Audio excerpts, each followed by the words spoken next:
सनातन धर्म पर दिए गए डीएमके के नेता उदयनिधि स्टालिन के विवादित बयान पर जनसत्ता दल के अध्यक्ष रघुराज प्रताप सिंह राजा भैया ने कहा कि ये बयान असंवैधानिक है।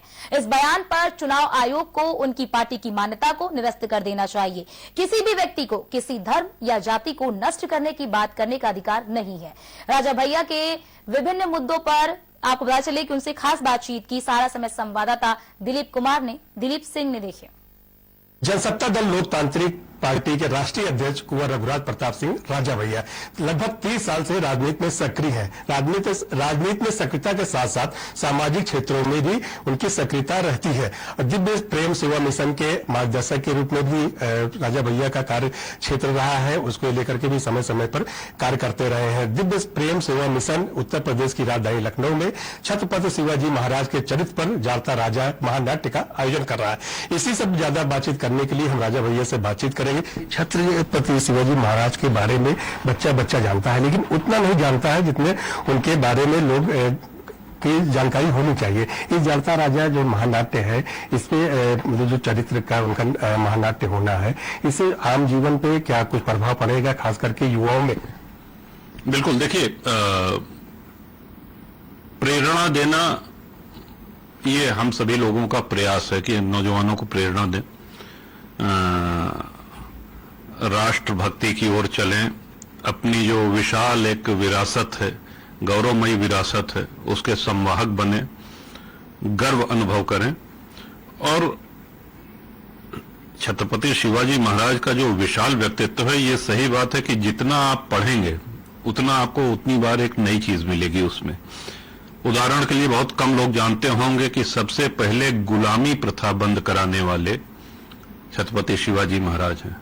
भारत की पहली नौसेना का गठन शिवाजी महाराज ने किया और इसी तरह के अनेक क्रांतिकारी कदम, गुरिल्ला युद्ध नीति, गुरिल्ला वॉरफेयर जो है आज देश के विश्व भर में कई देशों में ये अपनाई जाती है, जहां संख्या बल में कम सैनिक अपने से बहुत बड़ी सेना को जो है आक्रमण करके वो परास्त कर देते हैं। तो गुरिल्ला युद्ध नीति के जनक शिवाजी महाराज हैं।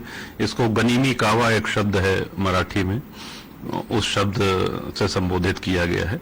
तो जब महान व्यक्तित्व का जीवन परिचय लोगों के सामने आएगा तो निसंदेह उससे लोग परिचय लेंगे, नौजवान पीढ़ी परिचय लेगी, प्रेरणा लेगी, उससे प्रोत्साहित होंगे। छत्रपति शिवाजी महाराज का आपके जीवन पे कितना प्रभाव है?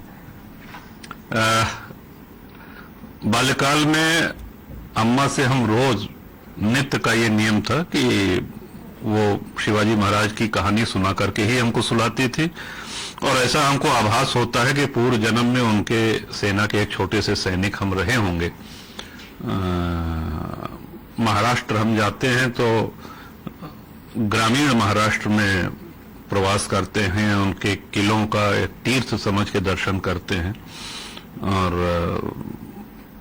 पूर्व जन्म का ही कोई लगाव है और उसको शब्दों में नहीं कहा जा सकता। भैया इधर काफी दिनों से जैसे स्टालिन का एक बयान आया सनातन को लेकर के, सनातन को नष्ट कर देना चाहिए, कोरोना बीमारी ऐसी है क्योंकि आपका लंबे समय से सामाजिक उठा है और साथ साथ में सनातन को लेकर के भी आपके पूरे सक्रिय, आपके घर का नाम भी रामायण है और समय समय राम कथा वगैरह भी आप कराते रहे हैं।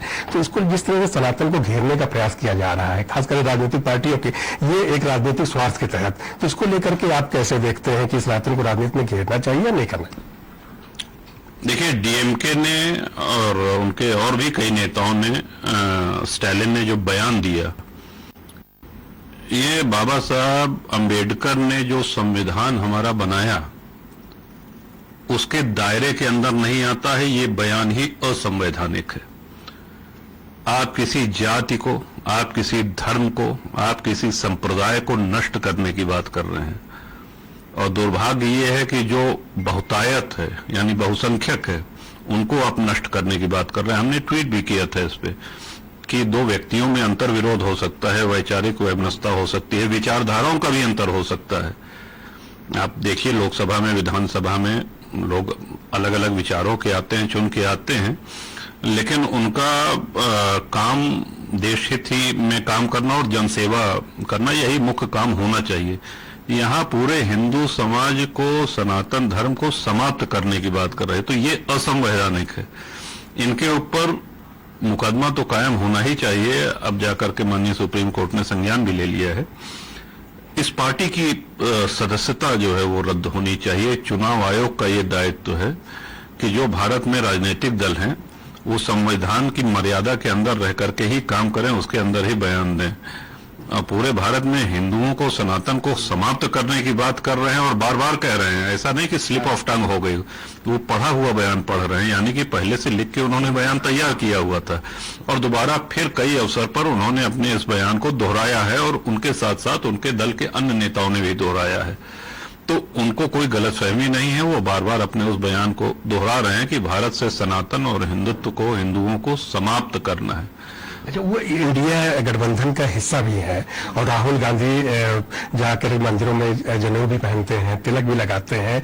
तो इंडिया गठबंधन का एक तो विरोधाभास है कि सनातन धर्म को खत्म करना है, वहीं उसके गठबंधन के दूसरे नेता जनेऊ भी पहनते हैं, मंदिर भी जाते हैं। तो कहीं इसमें मतलब राजनीतिक कहाँ तक आपको लगती है, मतलब इस तरह की राजनीति होनी चाहिए या इस तरह का गठबंधन होना चाहिए कि नहीं होना चाहिए?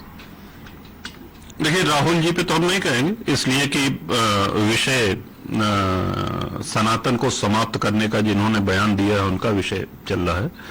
लेकिन हाँ, इंडिया गठबंधन के जितने घटक हैं, जितने दल हैं, उनको इस बात पे पुनर्विचार करना चाहिए कि खुलेआम सनातन को समाप्त करने का जो दावा कर रहे हैं, बात रख रहे हैं, अपनी हार्दिक इच्छा प्रकट कर रहे हैं, उनके साथ वो खड़े हुए दिखना चाहते हैं या नहीं समाज को। तो आज ये भी देश देख रहा है कि समूचे सनातन को जो अपशब्द कह रहे हैं या समाप्त करने की बात कर रहे हैं, उनके पाले में कौन कौन खड़ा है। और एक जागरूक के भांति भारत के हर मतदाता को, और हम तो ये कहेंगे कि सिर्फ हिंदू ही नहीं, अन्य संप्रदायों के लोगों को भी इसमें मुखर होकर के आगे आना चाहिए। बिल्कुल, हमारे साथ थे कुंवर रघुराज प्रताप सिंह, जो अपने बेबाक बयानों के लिए जाने जाते हैं। आज इन्होंने सहारा समय से खास बातचीत में सनातन धर्म को लेकर के, छत्रपति शिवाजी को लेकर के तमाम पे चर्चा हुई। और राजा भैया का कहना है कि जिस तरह छत्रपति शिवाजी का चरित्र है, उस चरित्र को सभी युवाओं में अपने में अमल करना चाहिए, उस पर उनके रास्तों में चलना चाहिए। और रही सनातन धर्म की बात को लेकर के जिस तरह राजनीति हो रही है, उस पर राजनीति नहीं होनी चाहिए। कैमरामैन तीर्थांकर गुहा के साथ दिलीप कुमार सिंह, सहारा समय, लखनऊ।